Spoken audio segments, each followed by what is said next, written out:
Muli, good morning mga minamahal. Narito na naman po tayo sa ating regular na gawain, exercise for Christ. At makita po natin na marami naman pong kalat na mga dahon. So muli, magwalis muna tayo. Ito naman po, warm up muna tayo. Umpisan po natin. Dahil maraming kalat po. Actually dito po ngayon sa Bulacan medyo umuulan. Dahil may parating daw po na low pressure area. Kaya habang medyo huminto ang ulan ay tayo'y magwalis muna dito sa rooftop. Ito pong rooftop namin dito ay sa ibaba po nito ay ang aming gawain sa Panginoon. Weekly worship service po namin dito. Ito po ay Family Mission House. At ang Smyrna Christ Church po ay dito po ito po ang location sa pinagkaloob sa amin ng Panginoong Diyos na tirahan dito sa Bulacan. So sa rooftop ay pagka umulan marami pong dahon na nalaglag, gayon din naipon po ang tubig ulan. So hindi tayo makapag-strolling saka jogging ng konti kung madulas po ang sahig po ng rooftop. Kaya ito po ay walisin muna natin at may magbasa pa pala muna tayo ng Word of God. Sandali lang po. Andito po yung Biblia. Sandali lang po.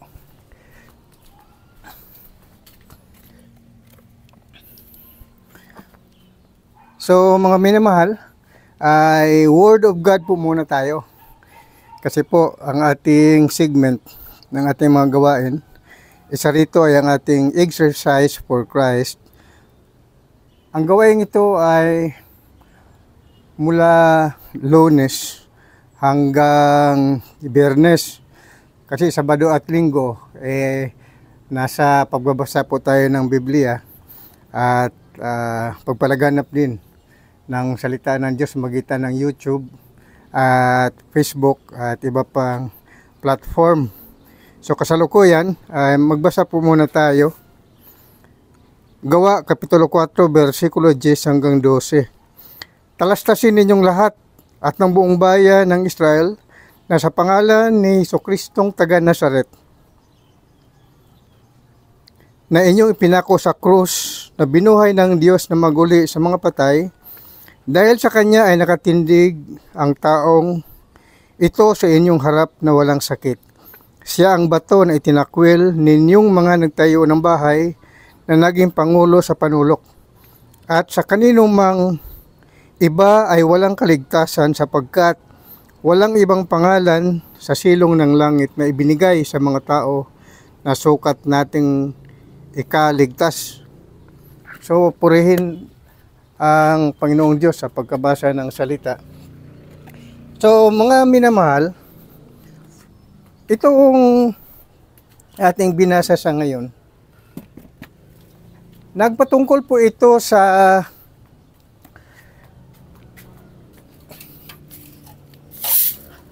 ibinigay na pangalan sa mga tao dito sa silong ng langit,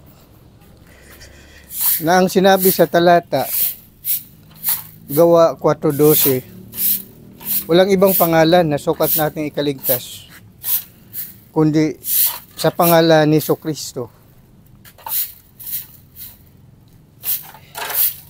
Ang taong ipinako sa krus, ang taong ipinako sa krus doon sa krus ng Kalbaryo, si Jesus na taga Nazaret. Siya rin daw po ang batong itinakwil ng mga nagtayo ng bahay. Ang kausap po ni Apostol San Pablo o ng mga apostol, gayon din si Apostol San Pedro. Kung ang pag-usapan po natin ay gawa ng mga apostol, ay ang mga Hudyo. Ang mga Hudyo po. Liwanagin natin na si Apostol San Pedro at yung kanyang kasamahang mga apostoles na 12 apostol, sila po ay tinawag ng Panginoon Kristo upang ipangaral ang magandang balita ng kaligtasan. Sila ay tinawag upang ipangaral ang ebanghelyo ng kaligtasan sa mga Hudyo. Yan po ang grupo ni Apostol San Pedro. Si Apostol San Pablo naman po ay ginawang apostol ng Panginoong Jesucristo upang siya ay mangaral naman po sa mga hintil. Ibig sabihin non-Israelites. Dahil nga po hindi rin po naniwala ang mga Israelita sa kanya. So dito sa talata, buhat or gawa ng mga apostol, Kapitulo 4, versikulo 12, ay ibig pong iparating ni Apostol San Pedro sa mga Hudyo na walang ibang pangalan na ibinigay sa mga tao dito sa silong ng langit na sukat ikaligtas, kundi sa pangalan ni Jesucristo na taga Nazaret. Ibig sabihin, mga minamahal, ang kausap ni Apostol San Pedro ay ang mga Hudyo na hindi naniniwala sa pangalan ng Panginoong Hesus. Kaya niliwanag niya, Jesus na taga Nazaret.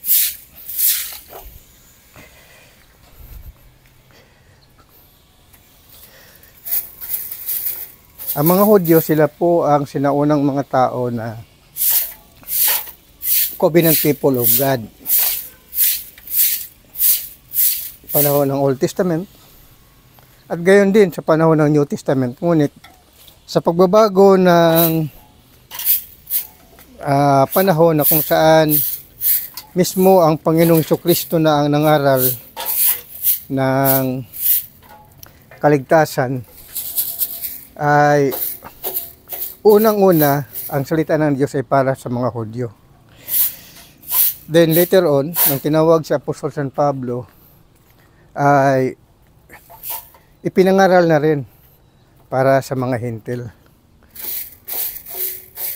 So ang pinaka-common denominator dito ng kaligtasan po ay sa pangalan lamang ni Lord Jesus.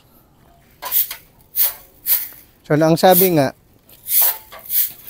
sa 4:12 na walang ibang pangalan na ibinigay sa mga tao sa silong ng langit na sukat nating ikaligtas. At sinabi naman doon sa 4:11 na ang pangalang Hesus ay itinakwil. Itinakwil nila ang si Lord Jesus, itinakwil ng mga Hudyo. At hindi sila naniwala na sa magitan ni Lord Jesus ay magkaroon ng kaligtasan dahil ayaw nang maniwala na siya ang Mesiyas. Sa panahon ng pangaral ng mga apostol,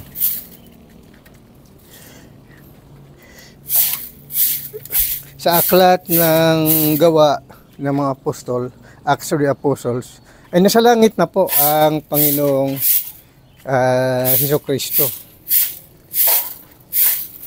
So, ibig sabihin, walang ibang tagapagligtas, walang ibang pangalan na paniwalaan na sukat ikaligtas nating lahat kasama ang mga hintil, kundi sa pangalan ni Lord Jesus. Alam naman natin, ang Hudyo ay may sariling relihiyon. Judaism po ang sa kanila Judaism.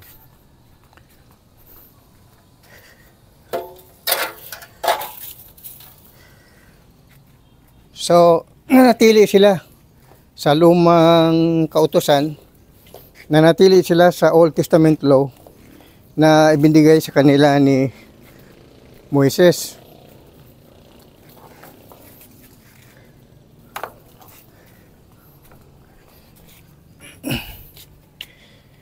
Kaya matigas ang kanilang puso.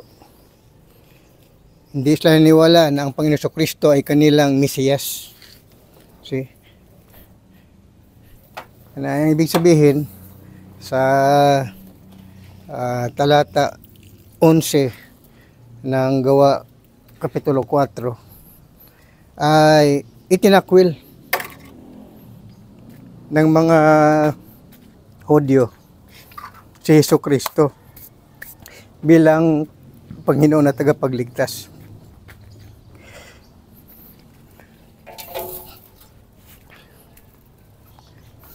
Kaya mga minamahal,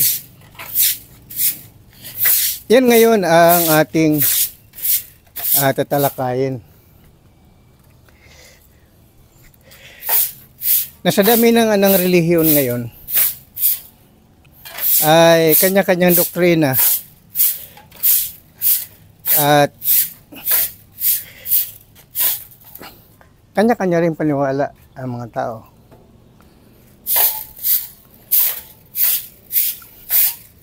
Ibig sabihin, yung mga nagtayo ng bahay, ibig kasi sabihin ng Biblia, ang bahay na itinatayo nila, ibig sabihin, yung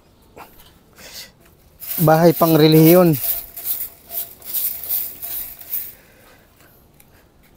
Sa panahon na yon, relihiyon ng mga Hudyo. Sila naman ay sa sambahayan ni Israel, mga Israelita sila. So, matigas ang kanilang mga puso. Tigas ang ulo nila. Ayaw nilang maniwala na si Kristo ay ang tagapagligtas. Mabuti nga tayo nang tinawag na tayo ng Diyos ay unti-unti nating nakikilala ang Panginoong Jesucristo na siya ay Mesiyas o tagapagligtas. Dahil nga lamang mga minamahal, sa ating kapanahunan ay narapat talaga na alamin na natin ang katotohanan. Kung ano kasi ang katuruan ng Panginoon, yan po ang dapat nating paniwalaan. Na kapag sinabi ng Biblia na walang ibang pangalan na ibinigay sa silong ng langit Nasukat nating ikaligtas, kundi sa pangalan lamang ni Lord Jesus. Iyon po ang ating paniwalaan. See? Ngunit ano ang nangyari? Halimbawa, dito sa atin, sa Pilipinas, alam niyo ba na iba-ibang denominasyon, no? Dito sa Pilipinas, ang unang nakarating dito ay ang Roman Catholic Church kasi mga anito naman kasi sinasamba ng mga Pilipino, mga ninuno natin nung araw, wala pa namang Biblia.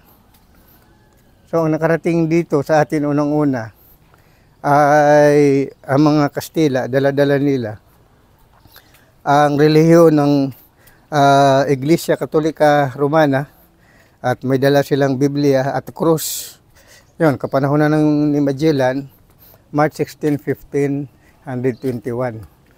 So, diyan umpisa ang pagdating ng Biblia dito sa Pilipinas.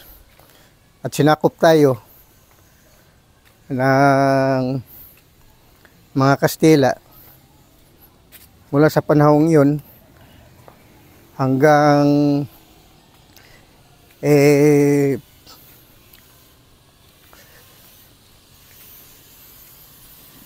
nagkaroon ng revolusyon. Ano ha? See? Ikinamatay ng ating mga bayani.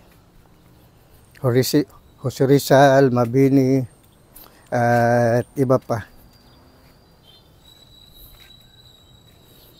So sa pag-uusig, dahil nga sa nilabanan nila yung pang-api ng panakop ng mga kolonyalistang mga Kastila. Pero kahit pa paano, doon nag-umpisa sa Pilipinas, no, nung pagdating ni Fernando Magallanes o Ferdinand Magellan,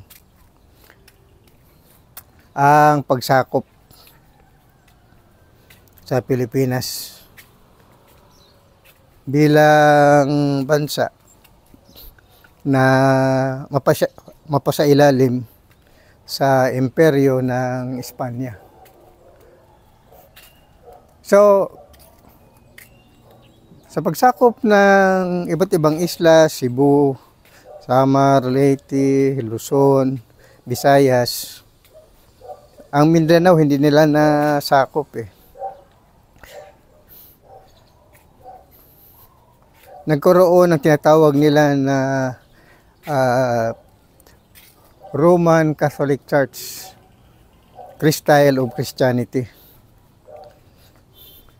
No, may mga rebolto. So, yan ang kinagisnan. Pero ang totoong Kristiyano mula unang siglo hanggang ikalawang siglo, 1st century and 2nd century, ang mga Kristiyano po ay hindi gumagamit ng rebolto. Yan po ang tunay na Kristiyano sa Biblia. Kasi sinumpa po yan ang paggamit ng rebolto. Ngunit dahil sa sword and Bible ang ginamit ng mga mananakop ng mga Kastila, so pursado na pinapaluhod nila ang mga Pilipinong walang kamalay-malay sa salitaan ng Diyos. At doon na nag-ugat ang tradisyon ng mga rebolto na sinisilbihan ng mga Pilipino. Kaya huwag tayong magtaka na karamihan sa atin kinagisnan natin ang relihiyon na Roman Catholic Church. Dahil yan, ang kinagisnan natin mga magulang. So, Diyos na ang namamagitan. Kaya, katulad sa akin, ay inhiwalay ako ng Panginoong Diyos para hindi na mag-serve sa Roman Catholic Church Dahil ipinahayag sa akin ang katotohanan na ang salita ng Diyos ay ang nasusulat sa banal na kasulatan. Kaya ako po'y tinawag 1993. So, to preach the gospel of the Lord according to St. John. Ang ebanghelyo ni San Juan, ang katuruan po dyan, ang Diyos ay Espiritu. At sambahin ang Espiritu, sambahin ang Diyos sa Espiritu at sa katotohanan. John 4:24, God is Spirit, and those who worship Him must worship Him in spirit and in truth. So, iyan po ang kapahayagan sa akin ng Diyos. Ipangaral ang ebanghelyo sa magitan ng ebanghelyo ni San Juan, Apostle John. So, ang katuruan po ng Panginoong Hesukristo ay ang Diyos ay Espiritu. So, ipinagbawal ang rebolto. Pinapalayo tayo dyan. So, mabasa nyo rin po yan sa 1 John.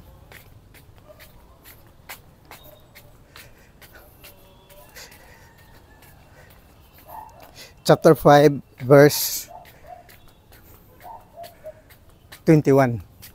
Keep away from idols or keep away from idolatry. So, yan po ang mission na ibinigay sa akin ng Panginoong Diyos. Ipangaral ang ebanghelyo ayon sa ebanghelyo ni Apostol San Juan. Ngunit, ano nangyari ngayon, mga minamahal?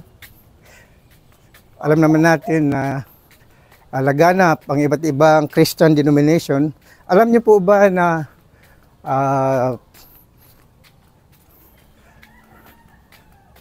hanggang ngayon, no? Simula na isa pa lamang ang Roman Catholic Church, umpisa 1521, hanggang ngayon, no? Dumarami na ang mga Christian denominations, mga Protestante, iba't ibang mga Protestant religion. So, iba-ibang Christian groups, mga misyonaryo galing sa ibang bansa, mga Amerikano, mga Koreano, iba't ibang mga misyonaryo nakarating sa atin. Kaya dumating sa atin ang Protestantism. So, sa taong ito, 2024, more or less mahigit na po na 3,000 Christian denomination dito sa Pilipinas. Rehistrado po yan ng Securities and Exchange Commission. So, mula sa iisang relihiyon, Iglesia Katolika Romana, nagumpisa March 16, 1521, dahil kay Magellan, magpahanggang ngayon, ay marami ang tawag nila dyan, sumulpot Kasi nagsidatingan ang mga Protestante nung nasakop naman tayo ng mga Amerikano. Year 1900, nag-umpisa na nagsidatingan ang mga educators galing sa Amerika at kasama na ang pangaral ng Ebanghelyo. So, ang mga Protestante, hindi po sila gumagamit ng mga rebolto. Kaya, unti-unti naman nalayo ang mga Pilipino. So, nagkaroon ng pangaral ng Ebanghelyo, iba't ibang Protestant churches, Seventh-day Adventist, Salvation Army,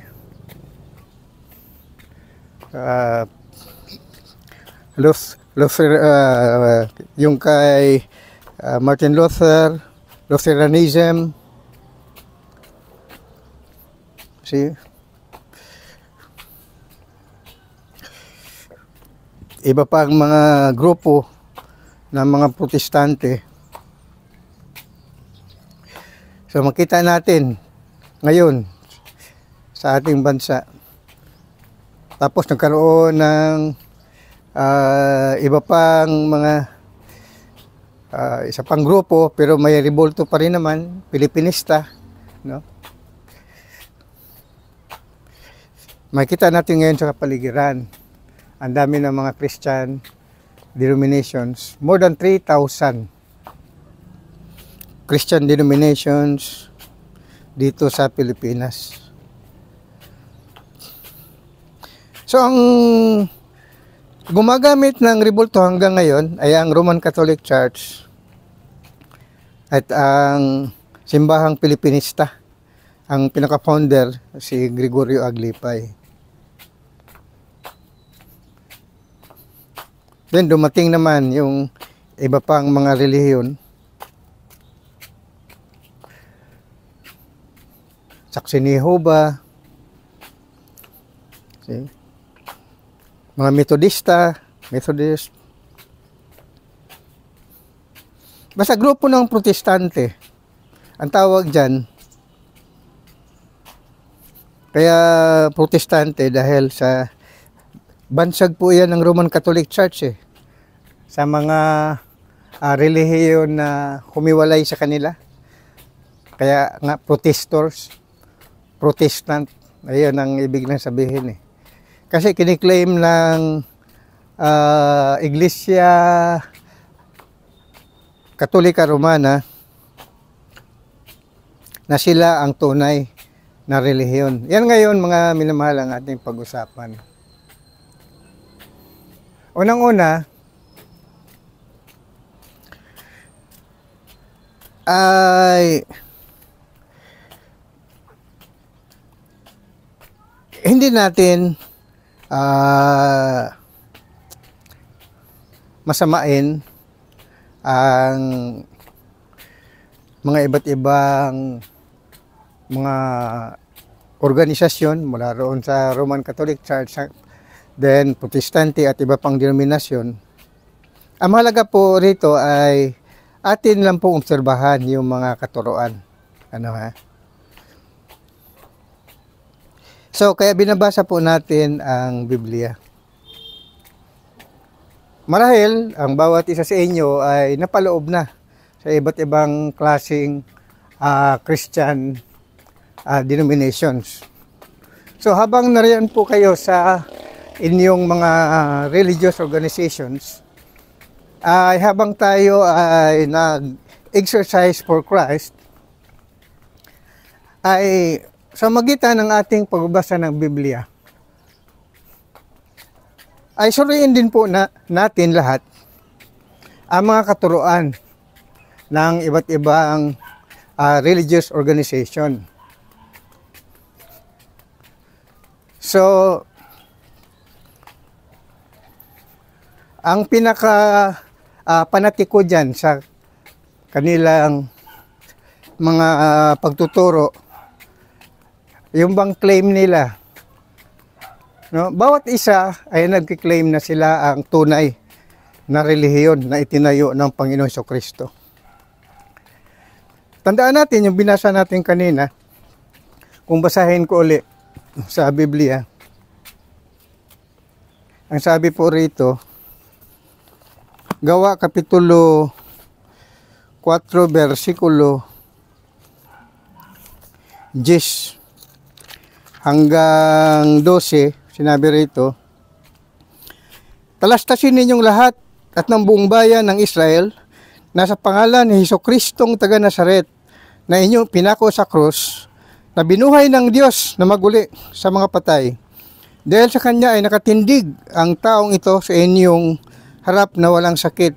Siya ang bato na itinakwil ninyong mga nagtayo ng bahay na naging pangulo sa panulok. At sa kanino mang iba ay walang kaligtasan sapagkat walang ibang pangalan sa silong ng langit na ibinigay sa mga tao na sukat nating ikaligtas. See? So, ang kapahayagan ng kaligtasan ay sumagitan lamang ng pangalan ni Jesucristo. So, tandaan natin, hindi sinabi rito na walang ibang pangalan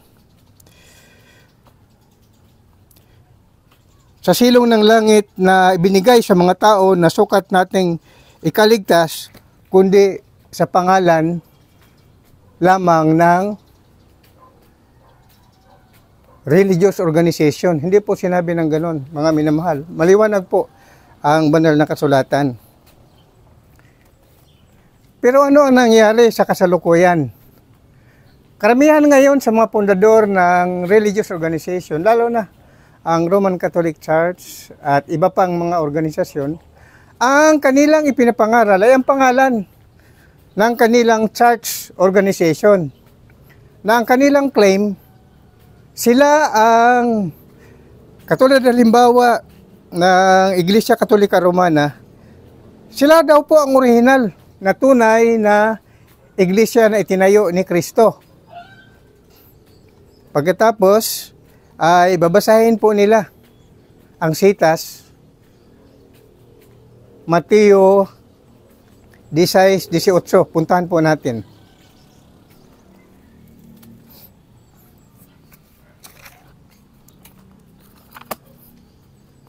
Mateo 16:18. So ito ang ginagamit ng Iglesia Katolika Romana upang patunayan nila na sila raw po ang tunay at original na iglesia na itinayo ni Jesucristo.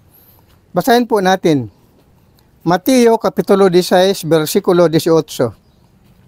At sinabi ko naman sa iyo na ikaw ay Pedro, at sa ibabaw ng batong ito ay itatayo ko ang aking iglesia. At ang mga pintuan ng Hades ay hindi magsipanaig laban sa kanya. Ito po ang versikulong ito ang ginagamit ng Iglesia Katolika Romana. Tandaan po natin, ang kausap nito ng Panginoon Jesucristo sa Mateo 16:18 ay ang kanyang 12 apostol. Kung tayo'y aakyat sa mga bersikulo mula rito sa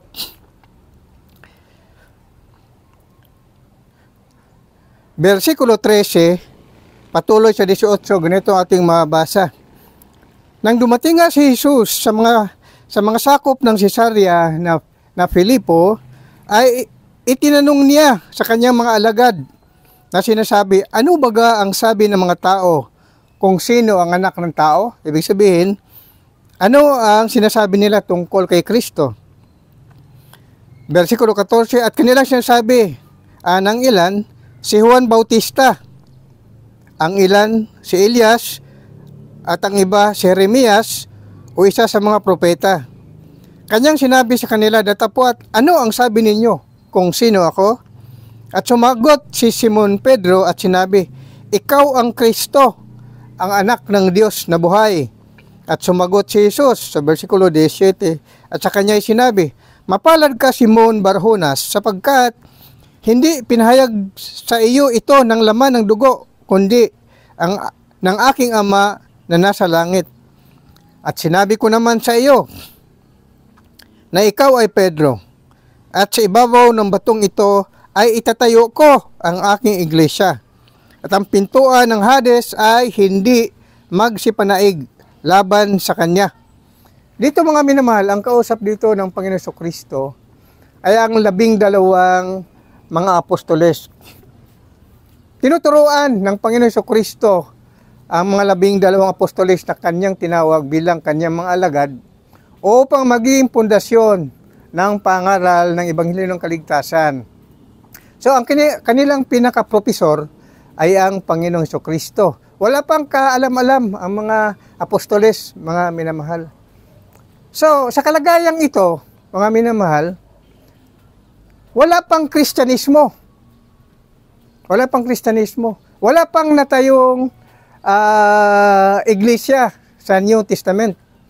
Kasi nga, ang Biblia ng New Testament ay hindi pa rin nalimbag sa kapanahon na nangaral ang Panginoong Hesukristo. Old Testament ang ipinapaliwanag ng Panginoong Hesukristo tungkol sa kaligtasan ng mga kaluluwa, no? At ang kanyang pangaral ang nagiging pundasyon ng paglimbag ng mga New Testament. So, sa panahon na yon, ang pinaka-authority ng salita ng Diyos ay ang Panginoong Hesukristo. Ngunit, sa kapanahon na natin, kung babasahin ng mga pundador ng relihiyon, akala nila, patungkol sa kanila ang pangaral ng Panginoong Hesukristo.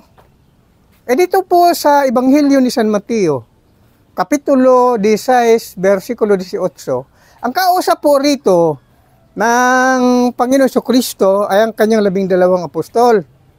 At tinatanong nga po niya, sa palagay ninyo, ano ang sinasabi ng mga tao tungkol sa akin?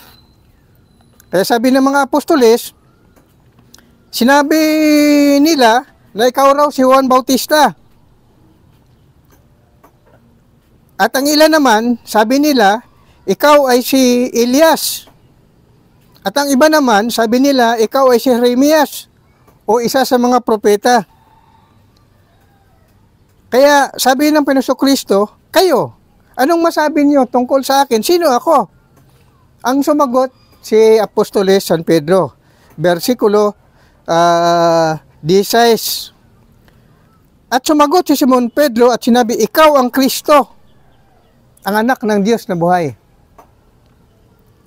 So, versikulo 17, at sumagot si Jesus at sa kanya sinabi, mapalad ka Simon Barjonas, sapagkat hindi ipinahayag sa iyo ng laman at dugo, at ng dugo kundi ng aking Ama na sa langit. At sinabi ko naman sa iyo na ikaw ay Pedro, at sa ibabaw ng batong ito ay tayo ko ang aking iglesia, at ang pintuan ng Hades ay hindi magsipanaig laban sa kanya. So, ang kausap dito ng Panginoong Hesukristo ay kanyang 12 apostol. At particular, sinabi ni Jesus sa kay Pedro, dahil tama ang kanyang sinabi na ikaw ang Kristo, ng anak ng Diyos na buhay. So, sinagot siya ng Panginoong Kristo, at sinabi ko naman sa iyo na ikaw ay Pedro, at sa ibabaw ng batong ito ay tayo ko ang aking iglesia, at mga pintuan ng Hades ay hindi magsipagnaig sa kanya. Kung basahin natin sa English, Matthew chapter 16 verse 18, and I say also unto thee that thou art Peter, and upon this rock I will build my church, and the gates of hell shall not prevail against it. Mga minamahal, ang New Testament ay nasulat po yan sa salitang Griego. Na ang salitang Pedro sa salitang Griego ay maliit na bato. At sa salitang Griego naman, yung Petra, malaking bato. So kung ating basahin, at sinabi ko naman sa iyo na ikaw ay Pedro, and I say unto thee that thou art Peter. Ibig sabihin, ikaw Simon Barjonas ay maliit na bato. Then, at sa ibabaw ng batong ito, ay tayo ko ang aking iglesia. Sa ibabaw ng batong ito, so dalawa ang bato na pinapatungkulan dito ng Panginoong Kristo. Ang maliit na bato na tinawag niyang Pedro, pero yung Pedro, yun po ay particular, hindi lamang pangalan ni Simon Barjonas na ikinabit ni Panginoong Hesus kay Apostol San Pedro, kundi ang salitang Pedro ay generic name na maliit na bato. Petros, yan. Maliit na bato. Ngayon, ang malaking bato, no, ikaw ay Pedro. So, ikaw ay maliit na bato. Simon Barjona, ikaw ay maliit na bato. ikaw ay Pedro. At sa ibabaw ng batong ito, ibig sabihin, ang batong malaki ay si Kristo. No? Siya ang malaking bato na naging bato sa panulok. Itatayo ko ang aking iglesia. Yun. Si Jesus nag-declare, itayo daw niya ang kanyang church. I will build my church. So, ang pundasyon po ng iglesia ay ang Panginoong Hesus, hindi si Pedro. Mga minamahal, taliwas sa doktrina ng Iglesia Katolika Romana, ang pundasyon po ng church ay ang malaking bato na si Kristo. Ang maliit naman na bato ay yung mga apostol. Nang ibig sabihin, ang church na itinayo ng Panginoong Hesukristo ay sa pangaral ng Ebanghelyo, yan po ang tinatawag na Body of Christ, ang iglesia, Body of Christ. Kasi nga, sa ibabaw ng batong ito, itatayo ko ang aking iglesia. Yung bato na si Kristo. So, ang iglesia, yan po ay Body of Christ, katawan ni Kristo. At yung, iyon ay Petra, malaking bato. So, yung Petros, maliit na bato. Kaya, sa Tagalog, Pedro. Sa Griego, Petros, ang malaking bato si Kristo, Petra. So, ibig sabihin, mga minamahal, ang pinakapundasyon ng church ay si Lord Jesus. See? So, ang kanyang church, na siyang kanyang katawan, yun po ang tunay na iglesia. Mga minamahal, hindi po yung mga church organization na sumulpot after 2nd century.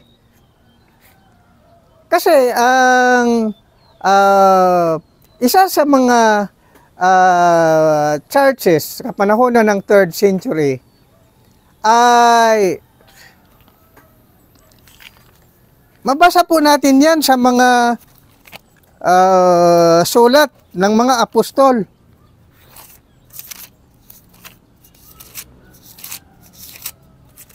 Kung tingnan natin ang Biblia,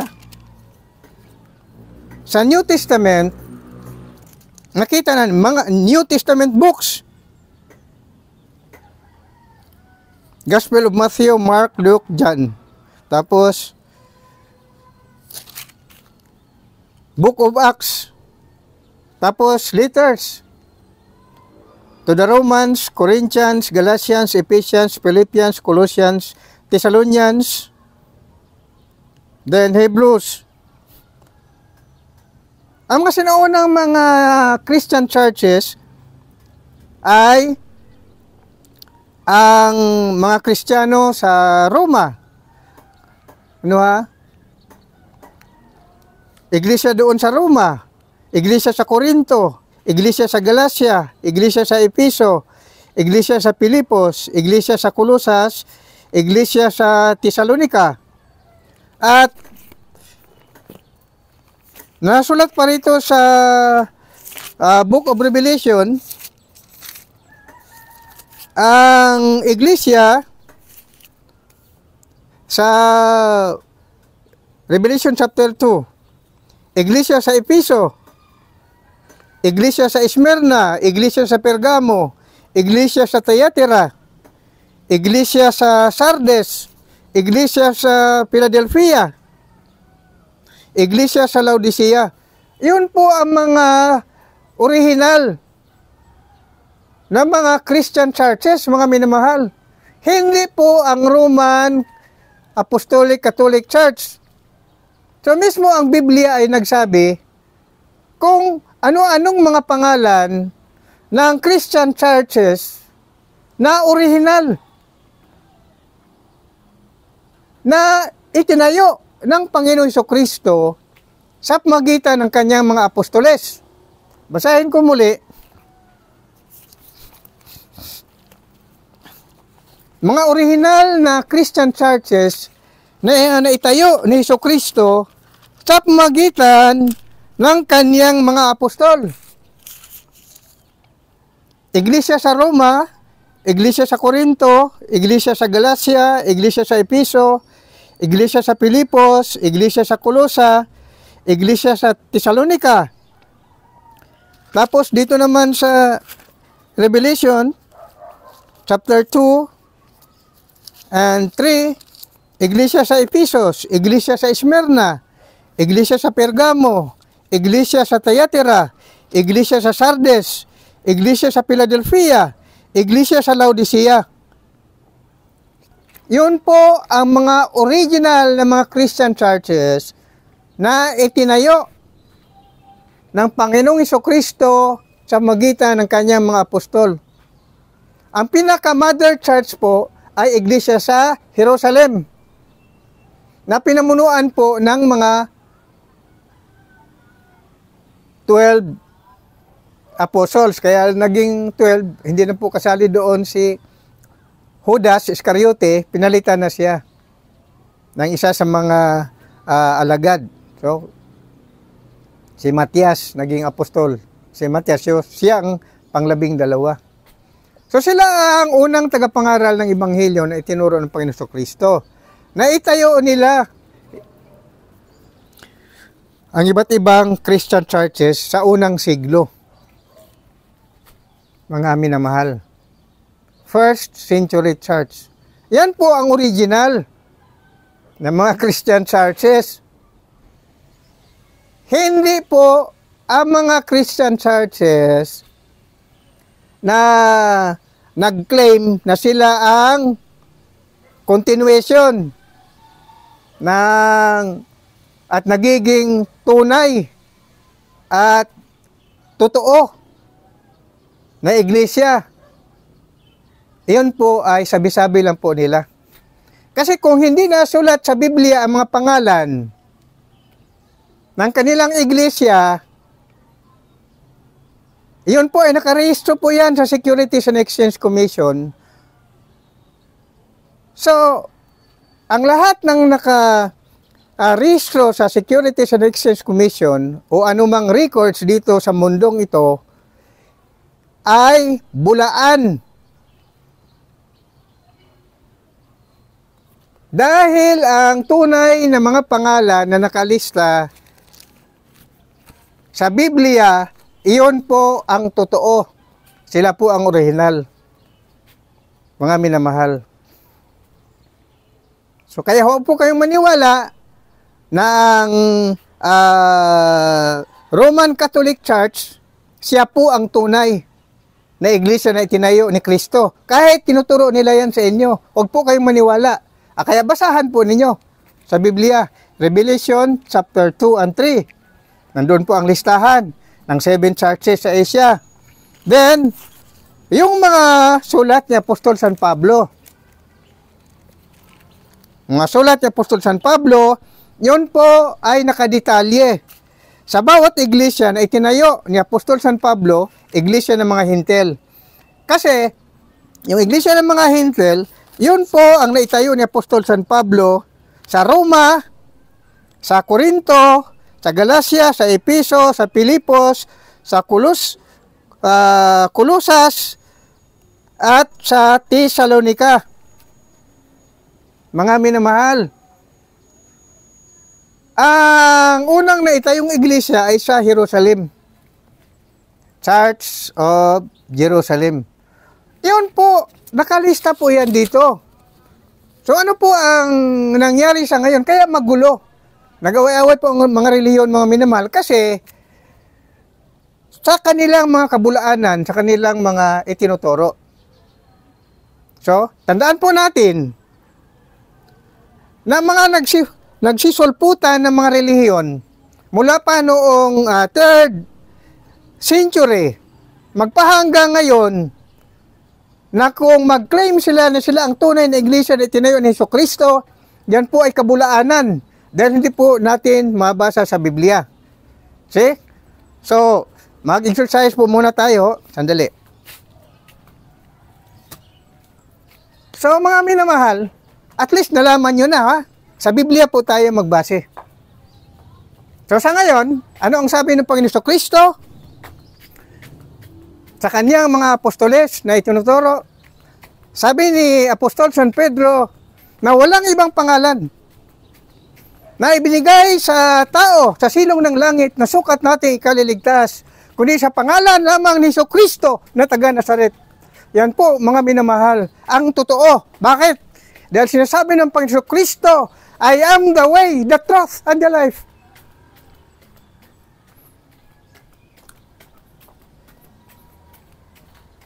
Sabi ng Panginoon Kristo, no one can come to the Father except through me. Walang makakarating sa Ama, kundi sa magitan ko. I am the way, the truth, and the life. Babasahin po natin yan.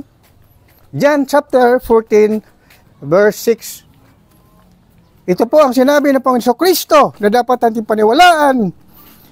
Ito ang totoo. Lahat ng mga iglesia na nagsisulputan mula 3rd century hanggang ngayon, walang karapatang mag-claim na sila ang tunay na iglesia dahil ang makapag-claim lamang po niyan ay ang Panginoong Kristo na siya ang totoo, na ito ang sinasabi niya.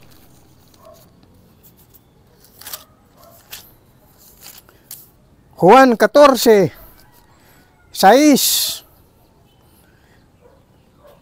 Sinabi sa kanya ni Jesus, ako ang daan, ang katotohanan at ang buhay.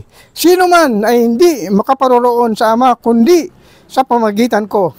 Jesus said unto him, I am the way, the truth, and the life. No man come unto the Father but by me. So, magitan lamang ng pangalan ni Kristo ay magkaroon ng kaligtasan, at ang taong sumampalataya sa kanyang pangalan ay makaparoon sa Ama. Si Kristo ang totoo. Siya rin ang totoong iglesia. Kaya sinabi niya, thou art Peter, upon this rock I will build my church. Ibig sabihin, sa pangalan ni Lord Jesus, saan si Lord Jesus ngayon? Sa langit. Mga minamahal. Nasa langit siya, wala siya ngayon rito. Sa daigdig. Kaya kailangan na paniwalaan natin si Kristo Jesus na nasa langit. Ngayon, sino ang pinagharian ni Kristo upang matawag ng mga anak ng Diyos? Juan Kapitulo 1, versikulo 12.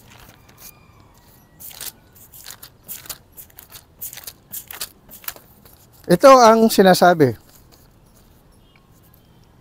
Datapwat ang lahat na sa kanya ay nagsitanggap ay pinagkalooban niya sila ng karapatang magiging mga anak ng Diyos. Sa makatuwid bagay, ang mga nagsisampalataya sa kanyang pangalan. Ano ang sinasampalatayanan? Pangalan ni Kristo, hindi ang pangalan ng religious organization. Mga minamahal, kailangan sa totoo lang po tayo. Dahil si Kristo nagsabi, I am the way, I am the truth. So, sino ang truth? Ang Jesus na nasa langit, wala rito. Sa lupa. Kaya yung mga religious organization ngayon na nag-declaim na sila ang tunay na iglesia, mali. Kasi ang iglesia ay katawan ni Kristo. Saan ngayon ang katawan ni Kristo? Nasa langit siya ngayon, mga minamahal. Ngayon, anong ibig sabihin ng salitang iglesia? Unang Korinto, Kapitulo 12, versikulo 27.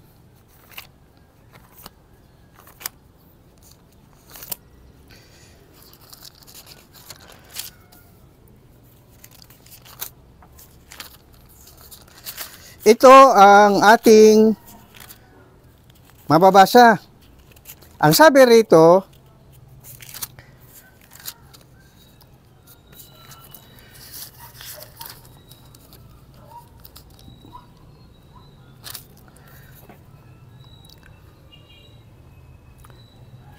kayo ang katawan ni Kristo at bawat isa'y sama-samang maging sangkap niya.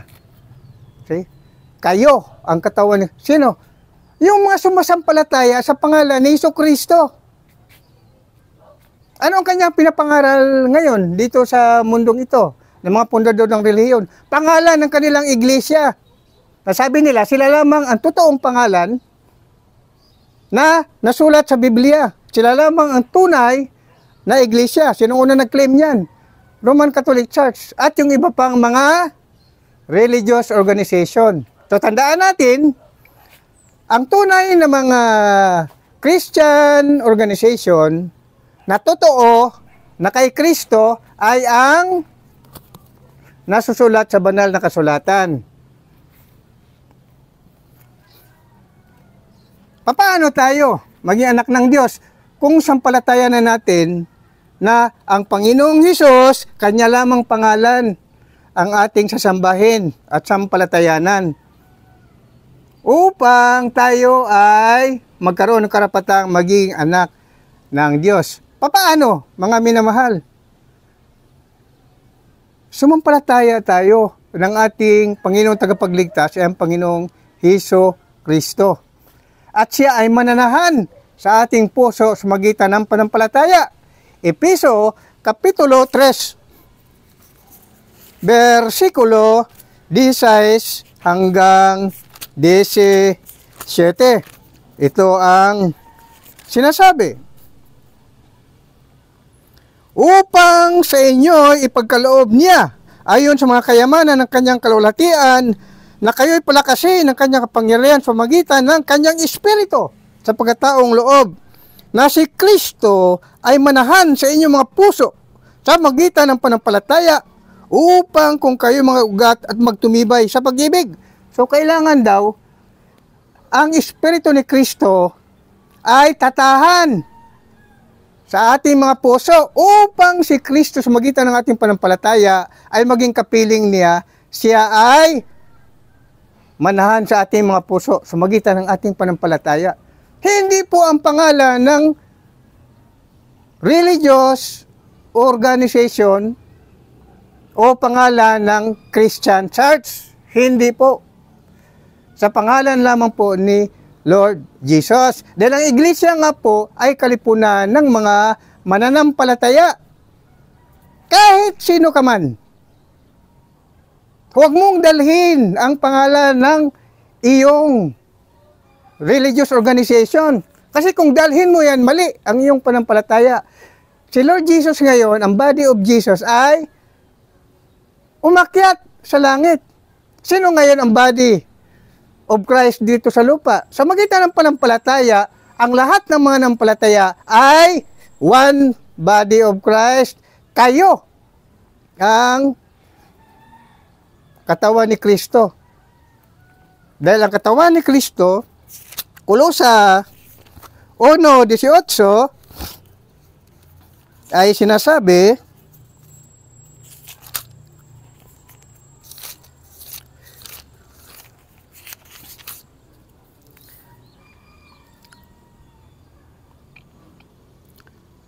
at siyang ulo ng katawan sa makatuwid bagay ng iglesia na siyang pasimula ng panganay sa mga patay upang sa lahat ng mga bagay ay magkaroon siya ng kadakilaan. See? Ang katawan ni Kristo ay tinatawag na iglesia. At yung iglesia naman ay kalipunan ng mga manampalataya. Hindi po ang nakatayong mga building na kung saan may pangalan at karatula ng kanilang church organization. So, alam nyo na po, mga minamahal, ang tunay na mga churches, mga Christian churches, mga pangalan ng Christian church, ay ang narito sa banal na kasulatan, first century church. Dito po, nakasulat yan. So, sa ngayon, ang ating paniwalaan ay ang pangalan ni Jesus, hindi po ang pangalan ng inyong church. Amen? Magandang umaga po sa inyong lahat. Ito po ang inyong abang lingkod, Pastor Absalon Rabanon Jr., ang tunay na tagapagligtas ay ang Panginoon Kristo at ang walang ibang pangalan na dapat nating sambahin at paniwalaan na magbigay sa atin ng kaligtasan, kundi ang pangalan lamang ni Lord Jesus, hindi ang pangalan ng mga church organizations. Amen? Praise God, hallelujah. Exercise for Christ. Amen. Praise God, hallelujah. Thank you, Lord Jesus, sa kalakasan na ibigay ninyo sa akin at sa aking pamilya at sa mga kapatiran po ng lahat ng mga sumasampalataya sa Panginoong Hesukristo na nasa langit.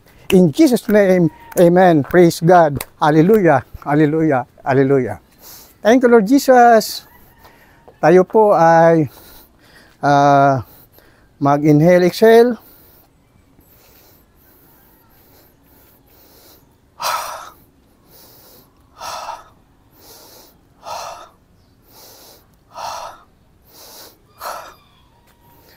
Salamat po. Salamat. Praise God. Hallelujah. God bless us all. Mga minamahal, kung saan man kayo sa Pilipinas at sa buong mundo. Amen and amen.